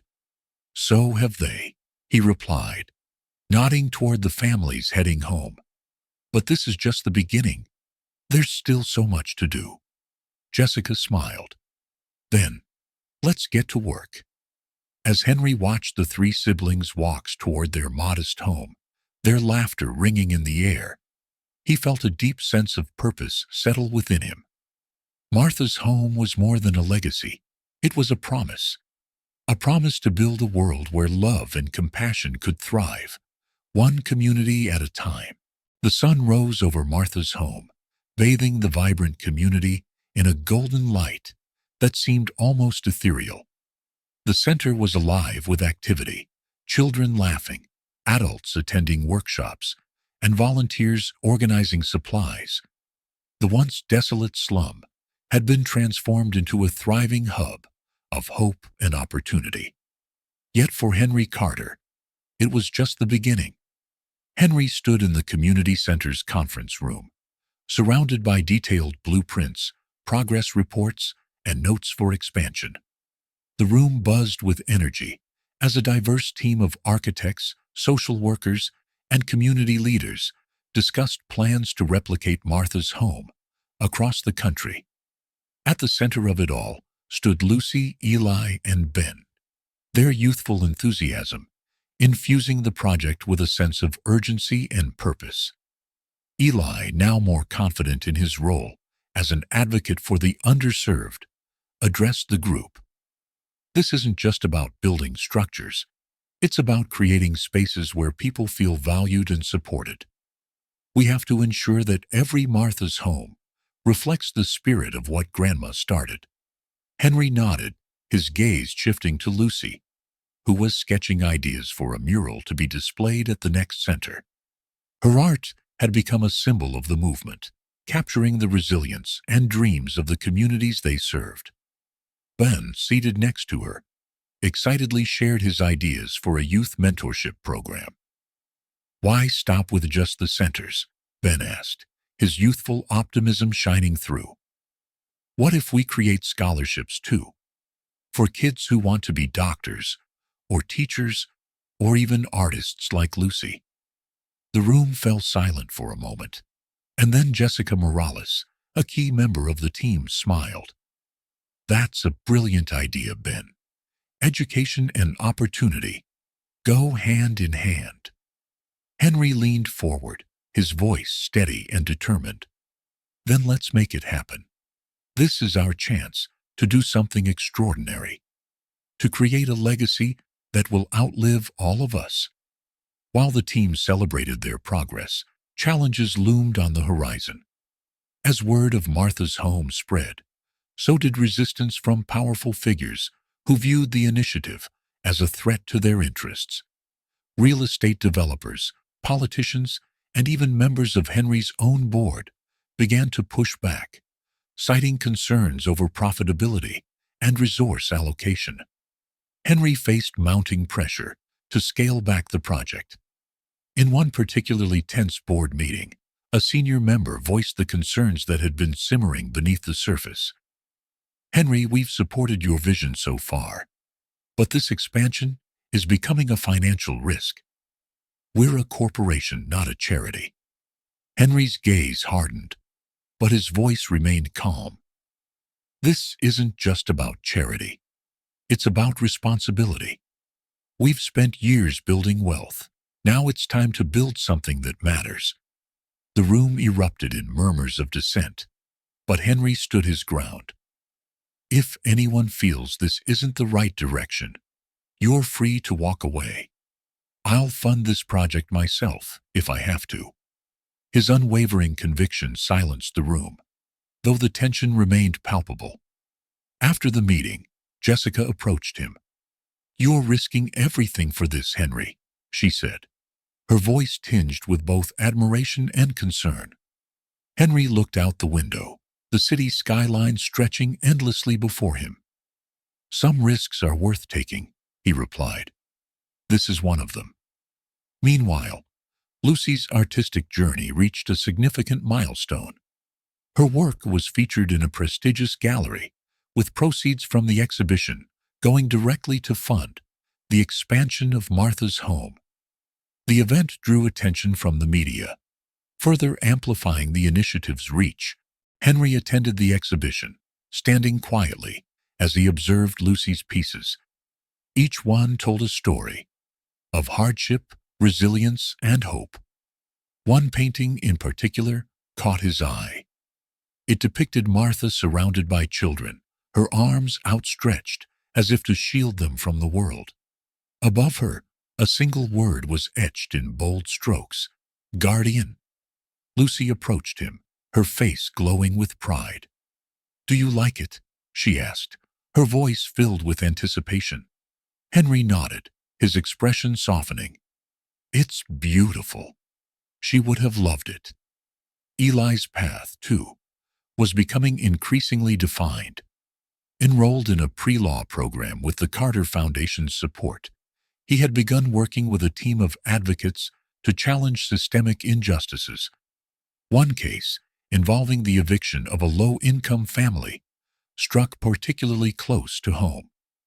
Eli threw himself into the work, determined to ensure that no one else would face the hardships his family had endured. During a late-night meeting at the community center, Eli presented his findings to a group of legal experts. This isn't just about one family, he said passionately. It's about a system that prioritizes profit over people. We have to change that. Jessica, who had become a mentor to Eli, placed a reassuring hand on his shoulder. You're on the right path, Eli. And with your determination, I have no doubt you'll make a difference. Though younger than his siblings, Ben was proving to be an integral part of the initiative. His mentorship program had gained traction, providing a safe space for children to learn and grow. Ben spent hours each day working with the kids, teaching them not just academic skills, but also the values of compassion and perseverance. One afternoon, Henry stopped by to observe the program. He watched as Ben patiently helped a young boy with his homework while offering encouragement with each correct answer. "You're doing good work here, Ben," Henry said later. "Your grandmother would be proud." Ben beamed, his youthful energy undimmed. "She taught us that love is the most important thing. I just want to pass that on." As Martha's home expanded, it became a symbol of hope across the nation. Communities that had been overlooked for decades were now thriving thanks to the initiative. Lucy's art adorned the walls of every center, while Eli's advocacy work inspired others to join the fight for justice. Ben's mentorship program grew, touching the lives of countless children. Henry, once a man driven solely by ambition, found himself transformed by the work. He spent less time in his corporate office and more time in the communities, listening to their stories and witnessing the impact of their efforts firsthand. On the anniversary of Martha's passing, the community gathered for a special ceremony at Martha's home. The amphitheater was filled with laughter, music, and stories of gratitude. Lucy, Eli, and Ben each spoke, sharing their memories of their grandmother and the lessons she had imparted. Henry, too, took the stage. For a moment, he stood silently, his gaze sweeping over the crowd. Then, with a steady voice, he began to speak. "Martha taught me that life's greatest wealth isn't measured in dollars or possessions. It's measured in the love we give and the lives we touch. Her legacy isn't just this place. It's the spirit of compassion and resilience that lives within each of us." As the sun set, casting a warm glow over the gathering, Henry felt a profound sense of fulfillment. Martha's home was no longer just a building. It was a movement, a promise, and a legacy that would endure for generations to come. The day had finally come for Henry Carter to unveil his most ambitious project yet. In a packed auditorium filled with community leaders, philanthropists, and media personnel, Henry stood at the podium. Behind him, a massive screen displayed the words, "Martha's Legacy Initiative, a nation transformed." Henry adjusted the microphone, his expression calm yet determined.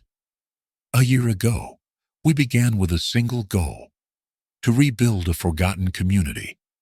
Today, I'm proud to announce that Martha's home is no longer just a place. It's a movement.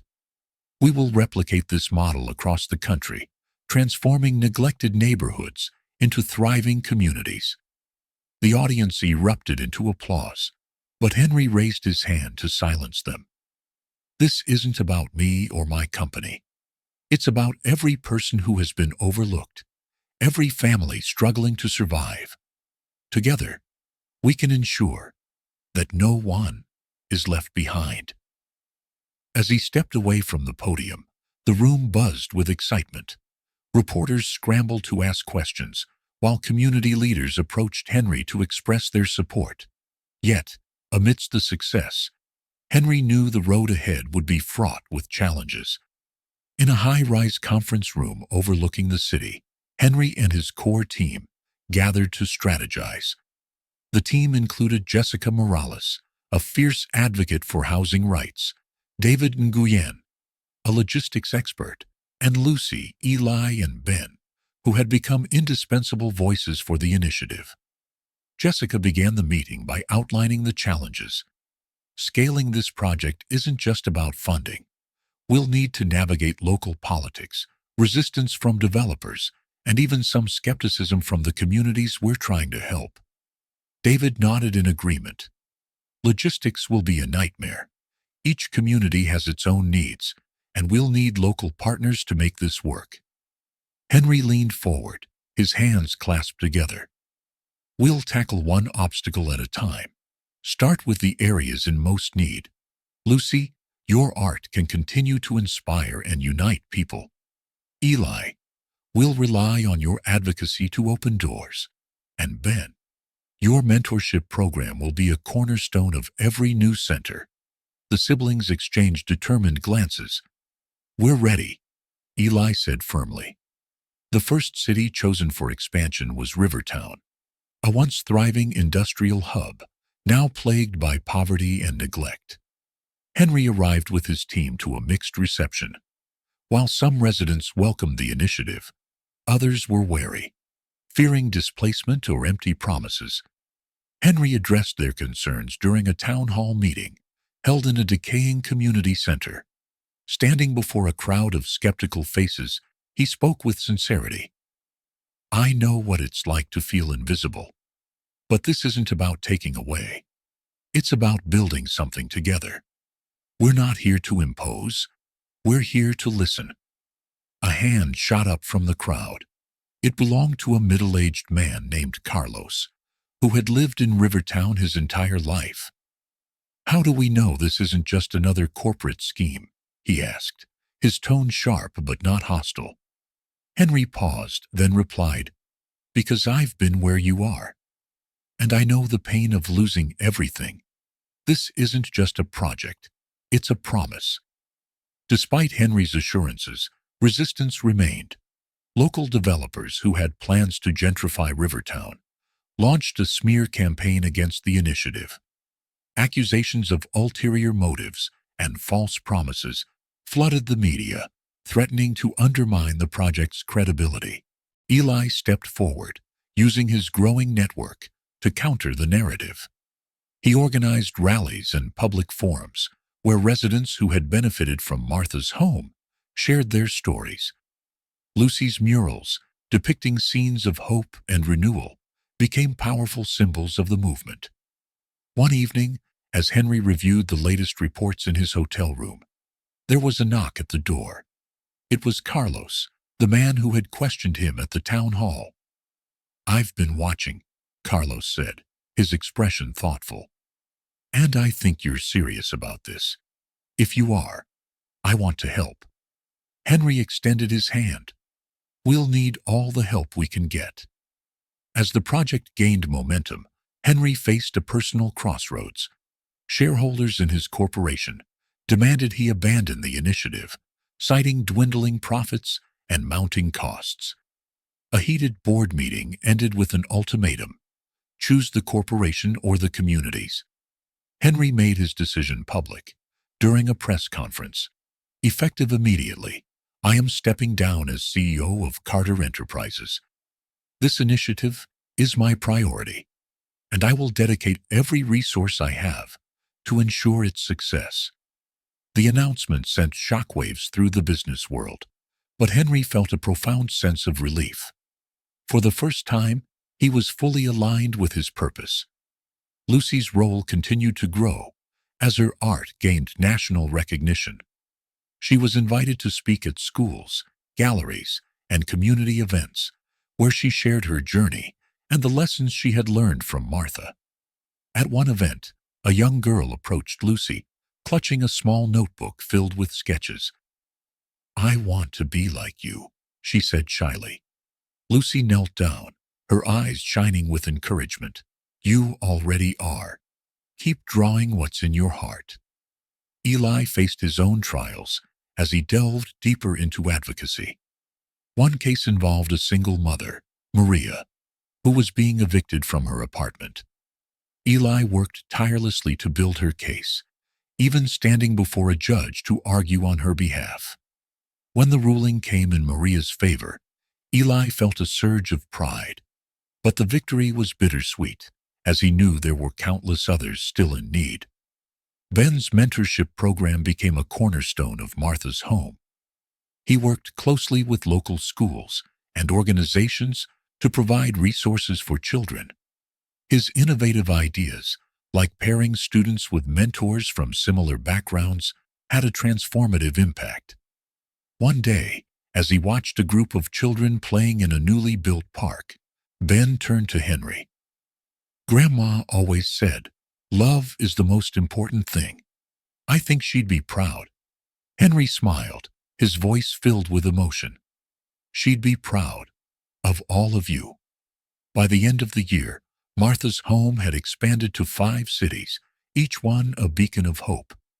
The movement garnered support from philanthropists, celebrities, and everyday citizens, all inspired by its mission. At a gala celebrating the initiative's success, Henry took the stage to deliver a heartfelt speech. This isn't just about buildings or programs. It's about people, people like Martha, who taught us that love and resilience can change the world. As the gala concluded, Henry received a message that left him unsettled. A powerful adversary, intent on dismantling the initiative, had begun to make moves behind the scenes. The fight was far from over. The weeks following the gala brought a new kind of turbulence. Reports of smear campaigns, legal threats, and covert sabotage against Martha's home began flooding Henry Carter's desk. At the heart of it all was a name whispered in legal circles and business meetings alike: Victor Sterling, a ruthless developer with a history of exploiting vulnerable communities for profit. Henry sat in his office, the city lights casting long shadows across his desk. Across from him, Jessica Morales paced, frustration evident in her voice. Sterling is pulling every string he has. Lawsuits, zoning challenges, negative press, you name it. He's trying to bury us before we can expand further. Eli, seated next to Lucy and Ben, clenched his fists. We can't let him win. He's just like the people who tried to tear us down. We fought back then, and we'll fight now. Henry nodded, his expression steely. We'll fight. But this isn't just about defending ourselves. It's about standing up for every community that's been silenced. Victor Sterling's opening salvo came in the form of a lawsuit, alleging that the construction of Martha's home centers violated environmental regulations. It was a strategic move, designed to delay the project and drain resources.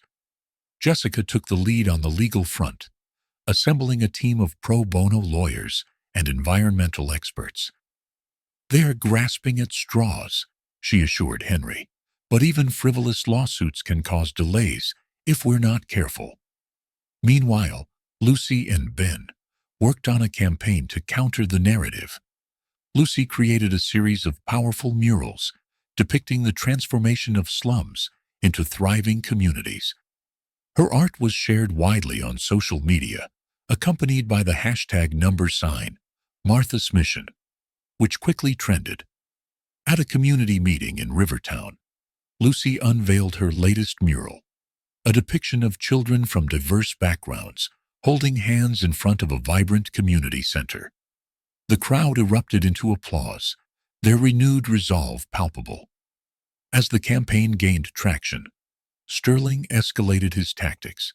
One night, an anonymous tip warned Henry of an impending act of sabotage at a construction site. Without hesitation, Henry, Eli, and a small team rushed to the location. The scene was tense as they arrived. A group of men in unmarked uniforms was attempting to damage machinery. Eli, with his unyielding determination, confronted them. You're not just attacking a building, you're attacking everything we stand for. The men hesitated, their resolve faltering under Eli's piercing gaze. Moments later, local residents arrived, forming a protective barrier around the site. The saboteurs fled, but the incident left a chilling reminder of the challenges ahead. Victor Sterling finally stepped into the spotlight, granting an exclusive interview to a major news outlet. In the segment, he painted Martha's home as a misguided charity project that disrupted economic growth and undermined local governments. Henry watched the broadcast in silence, his jaw tightening as Sterling's words echoed through the room. He's not just attacking us. He's attacking the very idea of hope, Henry said, his voice laced with determination. Jessica placed a hand on his shoulder. Then, let's show him what hope looks like. Word of Sterling's actions spread, igniting a groundswell of support for Martha's home. Communities across the country organized rallies, marches, and fundraising events to demonstrate their solidarity. Eli became a key figure in the movement, his fiery speeches drawing crowds of supporters. At one rally he stood before thousands, his voice unwavering. "They called us garbage, but we turned trash into treasure. They told us we didn't matter, but we proved them wrong. And now, we're fighting not just for ourselves, but for every family that's been forgotten." Lucy, too, played a pivotal role. Her art, now displayed in galleries and public spaces, continued to inspire. She organized workshops for children, teaching them to express their dreams through creativity. Ben's mentorship program expanded, reaching neighboring cities. He spoke softly but powerfully about the importance of giving back, his humility resonating deeply with audiences. One evening, Henry received an unexpected message from an anonymous source, claiming to have insider information on Victor Sterling's operations. Against Jessica's advice, Henry decided to meet the source alone. The meeting took place in a dimly lit diner on the outskirts of the city. A nervous man in his early 40s slid into the booth across from Henry. "You don't know me, Mr. Carter, but I used to work for Sterling. I've seen what he's capable of." The man handed Henry a folder filled with documents, emails, financial records, and internal memos exposing Sterling's illegal activities, including bribery, coercion, and tax evasion. Henry studied the documents, his expression unreadable. "Why are you giving me this?" The man hesitated before replying. "Because I've seen what you're doing. It's real. And I can't keep living with the guilt of helping him destroy lives." Armed with the evidence, Henry and Jessica launched a counteroffensive. They filed a formal complaint with federal authorities, initiating an investigation into Sterling's practices. The story quickly made headlines, shifting public opinion further in favor of Martha's home. At a press conference, Henry addressed the nation. "This isn't just about one man or one project. It's about standing up to greed and corruption and fighting for a future where everyone has a place to call home." The press conference ended with a surprise appearance by Lucy, Eli, and Ben. Together, they shared their journey, moving many in the audience to tears. The investigation into Victor Sterling escalated, culminating in his arrest. News footage showed him being led away in handcuffs, his empire crumbling around him. Henry watched the broadcast with mixed emotions. "This isn't just a victory for us," he said. "It's a victory for every community that's ever been silenced." As Martha's home celebrated its hard-fought victory, Henry received a letter from an anonymous sender. The contents were cryptic but ominous. "Your fight isn't over. Oh, there are others who will come after you." Henry folded the letter, his resolve unshaken. "Let them come," he murmured, his eyes filled with determination. The air was thick with anticipation as Henry Carter stood before a packed auditorium. The backdrop lit with a vibrant logo of Martha's home. The event marked the official launch of a nationwide initiative to replicate the success of the original project. Cameras from every major news outlet focused on him, broadcasting his speech live. Henry cleared his throat, his voice steady yet impassioned. "Today we're not just breaking ground on a new building. We're breaking barriers that have long divided us, barriers of neglect, prejudice, and despair. Martha's home is not just a place, it's a movement, a promise to the forgotten that they are never truly alone." The crowd erupted into applause, but Henry's mind lingered on the enormity of the task ahead. Transforming isolated victories into a sustainable nationwide mission was a challenge unlike any he had faced. The announcement sparked a wave of excitement, but it also brought logistical challenges. Henry's team expanded to include experts in urban planning, community engagement, and sustainable development. Jessica Morales, as the initiative's director, worked tirelessly to ensure every new center adhered to Martha's vision. Lucy, now a rising star in the art world, used her platform to create awareness. Her latest project, Wings of Change, was a traveling exhibit that showcased the transformation of the slums into thriving communities.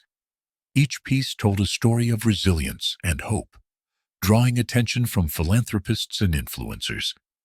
Eli took on a leadership role in community outreach, organizing youth programs that empowered children in underserved areas. "We're not just building homes," he told a group of young volunteers. "We're building futures." Ben, with his gentle demeanor, focused on mentoring younger children. His sessions, often held in makeshift classrooms, became a safe space where kids could dream beyond their circumstances. Despite the momentum, internal conflicts began to surface. Not all stakeholders shared Henry's vision of prioritizing community needs over profit. At a high-stakes meeting, several board members voiced their concerns. "This scale of investment is unprecedented," one member argued. "We can't ignore the financial risks." Henry leaned forward, his tone calm but firm. "Risk is part of any worthwhile endeavor. If we focus solely on numbers, we'll lose sight of why we started this in the first place." Jessica chimed in, her voice carrying an edge of defiance. "Every center we build isn't just a line item on a budget. It's a life saved, a community uplifted. That's the return we should be measuring." The debate raged on, but Henry's unwavering commitment ultimately swayed the majority. However, the dissenters' murmurs hinted at future challenges. Construction began simultaneously in 5 cities, each site chosen for its high levels of poverty and social neglect. Henry personally visited every location, ensuring that the projects stayed true to the core values of Martha's home. At each site, he held town halls to listen to residents' needs and concerns. In Chicago, a single mother named Rosa shared her story of struggling to provide for her 3 children. "I just want them to have a chance," she said, tears streaming down her face. Henry placed a reassuring hand on her shoulder. "That's exactly what we're here to do." In Atlanta, a young boy named Jamal handed Henry a drawing of his dream home, a modest house surrounded by flowers. "This is for you," he said shyly, "so you don't forget us." Henry knelt to meet Jamal's gaze, his voice filled with emotion. "I won't forget. I promise." As the expansion gained traction, Henry found himself facing an unexpected adversary, Senator Harold Grayson, a powerful politician with ties to real estate developers who felt threatened by Martha's home. Grayson publicly criticized the initiative, labeling it an unsustainable utopian experiment. The senator's words carried weight, creating doubts among potential investors. "What you're doing may feel good," Grayson said in a televised debate, "but it's not a long-term solution. Charity doesn't fix systemic issues." Henry countered with poise. "This isn't charity, Senator. It's empowerment, and systemic issues don't change unless someone has the courage to challenge the system." The debate polarized public opinion, but it also galvanized Henry's supporters. Crowdfunding campaigns surged, with donations pouring in from across the country. The strain of the expansion began to take its toll on Henry's team. Jessica found herself at odds with a new hire who prioritized cost-cutting over quality. "We can't compromise the integrity of this project," she argued during a heated meeting. Lucy, juggling her art career and her commitment to Martha's home, struggled to balance both worlds. "I feel like I'm being pulled in 2 directions," she confided to Eli. Eli, ever the steady force, reminded her, "You're not alone in this. We're in it together." Ben, too, faced his own struggles as the emotional weight of mentoring children from traumatic backgrounds began to affect his normally optimistic outlook. "Sometimes it feels like no matter what we do, "It's never enough," he admitted to Henry. Henry, sensing the growing tension, called for a team retreat. They gathered at the original Martha's home, where they spent a weekend reconnecting with their shared purpose. By the end, their bonds were stronger, and their resolve renewed. The first phase of the expansion culminated in the grand opening of a new Martha's home in Detroit, a city ravaged by economic decline. The event drew thousands, including former residents of the slum, who had benefited from the original project. Lucy unveiled her latest mural, a towering depiction of Martha, her arms outstretched, embracing children of all races and backgrounds. The artwork brought the crowd to tears, a powerful reminder of the mission's roots. As Henry took the stage, he paused to let the applause die down. "This is just the beginning," he said, his voice carrying a quiet intensity. "Together, we're proving that change is possible. And with every new center, we're building not just homes, but hope." That evening, as Henry stood alone in his office, his phone buzzed with a notification. It was a message from an unknown number. "Not everyone wants to see you succeed. Be careful." Henry stared at the screen, a mix of unease and determination washing over him.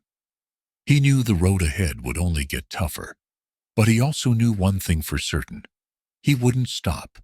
The text message was just the beginning.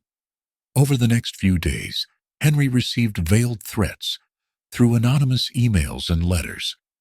At first, he dismissed them as the usual resistance that came with challenging the status quo. But when a brick with a crude warning crashed through the window of Martha's home in Chicago, it became clear that someone was intent on sabotaging the initiative. Jessica Morales immediately ramped up security at all active sites, hiring guards and installing surveillance systems. "We can't let fear slow us down," she told the team during a tense strategy meeting. "This is exactly what they want." Eli, who had grown into a confident young leader, volunteered to speak to the media. "Whoever's behind this doesn't scare us," he said. During a press conference, "We've faced worse, and we'll overcome this too." Henry, however, couldn't shake the feeling that this was more than just random opposition. His instincts told him there was a larger force at play. Henry hired a private investigator, a retired detective named Walter Blake, to trace the threats. Walter was methodical, poring over records and tracking down leads. After weeks of digging, he uncovered a shocking revelation. The threats were linked to Senator Harold Grayson's political allies, real estate developers who stood to lose millions if Martha's home continued to expand. Armed with this information, Henry confronted Grayson during a televised town hall. "Senator," he began, his tone measured but firm, "do you believe it's acceptable for your associates to threaten innocent people simply because they disagree with our mission?" Grayson, caught off guard, tried to deflect. "Mr. Carter, I have no control over the actions of private individuals." Henry's eyes narrowed. "Then perhaps you should reconsider who you associate with, because their actions reflect poorly on you and on everything you claim to stand for." The confrontation went viral, turning public opinion firmly against Grayson and his allies. Donations to Martha's home surged as people rallied behind the cause. As the threats escalated, Henry made the difficult decision to step back from his corporate responsibilities. He handed over the day-to-day operations of Carter Corporation to his trusted COO, focusing entirely on Martha's home. The move shocked the business world, with headlines declaring, "Billionaire abandons empire for charity." Henry's decision didn't come without a cost. Shareholders were furious, and the company's stock took a temporary hit. But for Henry, the choice was clear. "I've spent decades building wealth," he told Jessica. "Now, it's time to build something that truly matters." Lucy, Eli, and Ben were deeply moved by his dedication. "You're giving up so much for us," Lucy said one evening as they worked on a mural together. Henry smiled, his voice gentle. "I'm not giving him anything. I'm gaining a purpose." The opening of a new Martha's home in Detroit was met with unexpected challenges. A group of protesters, funded by Grayson's allies, blocked the entrance on the day of the ribbon-cutting ceremony. They carried signs with slogans like, "Carter's charity is a scam," and "No free rides." Eli, who was scheduled to give a speech, hesitated as he saw the crowd. "What if they don't listen?" he asked Henry. Henry placed a reassuring hand on his shoulder. "You're not speaking to them. You're speaking to the people who believe in this project, the ones who need to hear your voice." With newfound determination, Eli stepped onto the stage. His voice trembled at first, but grew stronger with each word. "Martha's home isn't about handouts," he declared. "It's about giving people a chance to rebuild their lives, and no amount of hate will stop us from doing that." The crowd's applause drowned out the protesters, who eventually dispersed. The ceremony proceeded as planned, with Lucy unveiling another breathtaking mural that symbolized hope rising from despair. Realizing the need for broader support, Henry reached out to influential figures who shared his vision. Among them was Ava Johnson, a renowned civil rights activist who had dedicated her life to fighting systemic inequality. Ava agreed to join the board of Martha's home, bringing with her decades of experience and a powerful network. "This isn't just about building homes," she said during her first meeting. "It's about challenging a system that perpetuates poverty and exclusion." Together, they launched a nationwide campaign to promote the initiative. Town halls, social media outreach, and high-profile endorsements helped Martha's home gain momentum. Celebrities like actors, athletes, and musicians joined the cause, amplifying its reach. As the first phase of the nationwide expansion neared completion, Henry and his team organized a celebratory event at the original Martha's home. Residents from across the country attended, sharing stories of how the initiative had changed their lives. Lucy presented Henry with a special painting, a sprawling tree with roots that stretched across the canvas, each branch labeled with the name of a community where Martha's home had taken root. "This is your legacy," she told him. Henry's voice broke as he replied, "No, this is our legacy." Just as everything seemed to be falling into place, Henry received devastating news. An arson attack had destroyed one of the newly constructed centers in Atlanta. The loss was a blow to the community and a stark reminder of the resistance they still faced. But instead of breaking their spirit, the tragedy united the team. Volunteers and residents rallied together to rebuild, and within months, the center reopened, stronger than before. Eli, who had helped coordinate the rebuilding efforts, stood before the crowd at the reopening ceremony. "They tried to destroy us," he said, his voice steady, "but we're still here, and we're not going anywhere." The morning sun cast a golden glow over what was once a desolate slum. Today, the area buzzed with activity and celebration as Martha's home marked its first anniversary. The once crumbling shacks had been replaced with clean, vibrant homes, a thriving community center, and well-kept gardens blooming with life.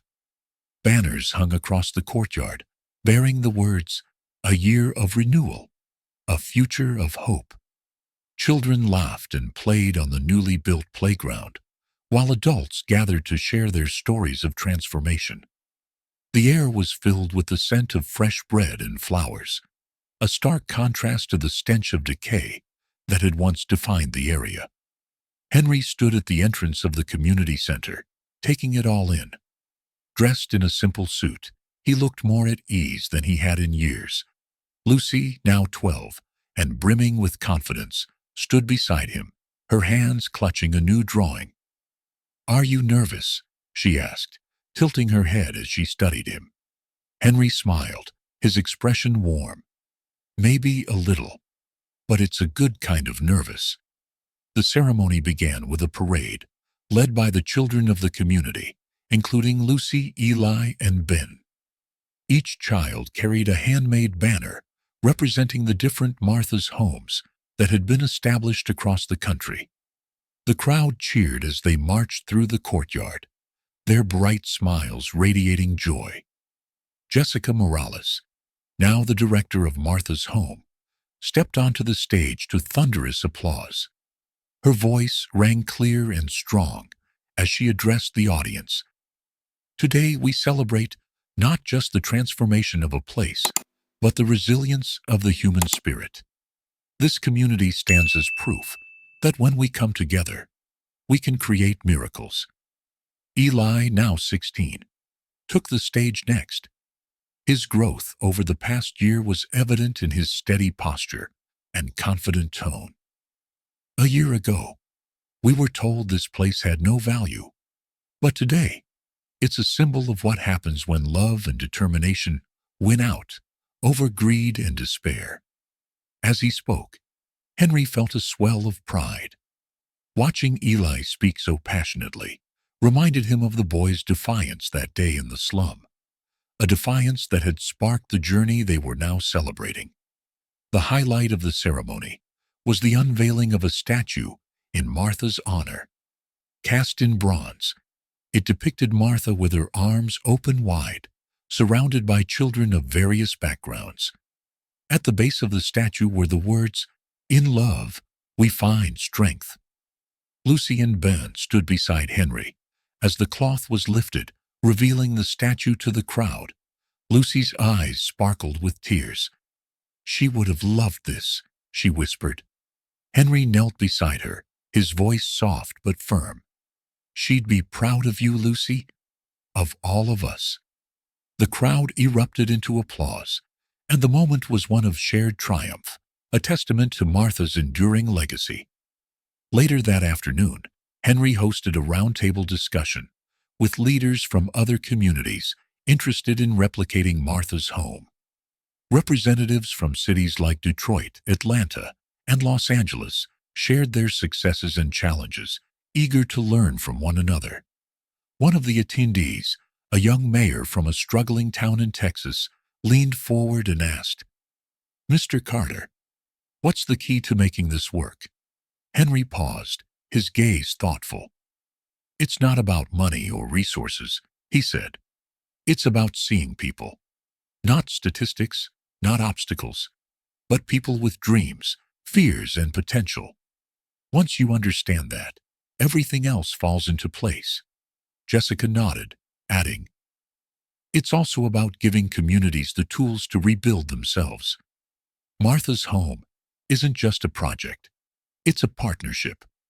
The anniversary also served as a moment to highlight individual successes. Lucy, whose artistic talent had blossomed, was now enrolled in a prestigious art academy on a full scholarship. Her murals adorned the walls of several Martha's homes, each one telling a story of resilience and hope. Eli had taken on a leadership role, organizing youth programs and mentoring younger children. "Martha always said we should use what we have to help others," he explained during an interview. "This is my way of honoring her." Ben, now healthier and more confident, had discovered a love for music. He played a small piano recital during the ceremony, his fingers dancing across the keys as the crowd watched in awe. As the day wound down, Henry found himself alone in the community center's library, flipping through a scrapbook Lucy had made. It contained photographs, drawings, and letters from residents expressing their gratitude. One letter, written by a young boy, caught his attention. "Dear Mr. Carter, thank you for giving us a home. I used to think rich people didn't care about people like us, but you proved me wrong. I want to be like you when I grow up, someone who helps others." The words brought a lump to Henry's throat. For so long, he had measured his success in dollars and deals. Now he realized his true legacy was the lives he had changed. But his reflection was interrupted by a call from Jessica. "Henry," she said, her tone urgent, "there's been another threat." Henry's jaw tightened. The resistance they faced was far from over. Yet, as he hung up the phone, he felt a renewed sense of purpose. "Let them come," he muttered to himself. "We're ready." The day ended with a candlelight vigil. Hundreds of residents and supporters gathered in the courtyard, their faces illuminated by the soft glow of candles. They sang songs of hope and unity, their voices rising into the night sky. Henry stood among them, holding a candle of his own. Lucy, Eli, and Bowen flanked him, their faces serene. As the final song ended, Henry turned to the children. "This is just the beginning," he said, his voice filled with conviction. "We're building something that will last for generations." Eli nodded. "For Martha." "For all of us," Lucy added. The vigil ended, but the message was clear. Martha's home was more than a place. It was a movement, a living, breathing testament to the power of love, resilience, and unity. Months later, Henry stood on the steps of the Capitol, addressing a national audience. Martha's home had grown into a nationwide initiative, inspiring policy changes and philanthropic efforts across the country. "This isn't about charity," he said. "It's about justice. It's about recognizing that every person deserves dignity, opportunity, and hope." As he spoke, a montage of images played on screens behind him. Children playing, families rebuilding, communities thriving. Among them was the bronze statue of Martha, her arms wide open, her legacy etched in the lives she had touched. Henry concluded his speech with words that echoed across the nation. "The greatest wealth we can ever have is the difference we make in each other's lives. Let this be our legacy." The crowd erupted into applause, but Henry's mind was elsewhere. He thought of Martha, of the day she knelt in the mud and pleaded for time. He thought of her courage, her love, and her unwavering belief in humanity. And he knew with every fiber of his being that she had been right all along. As the sun sets on Martha's home, and this chapter of resilience and redemption, we're left with a powerful reminder. True wealth is measured not in dollars, but in the lives we touch. What would you have done if you were in Henry's shoes? Could you find the strength to sacrifice everything for what's right? We'd love to hear your thoughts. Share them in the comments below. And this isn't the end. It's just the beginning. If Martha's story moved you, there's so much more to explore in the stories yet to come. Hit subscribe and turn on notifications so you don't miss the next tale of hope, love, and transformation. Together, we can keep this light alive. See you in the next story.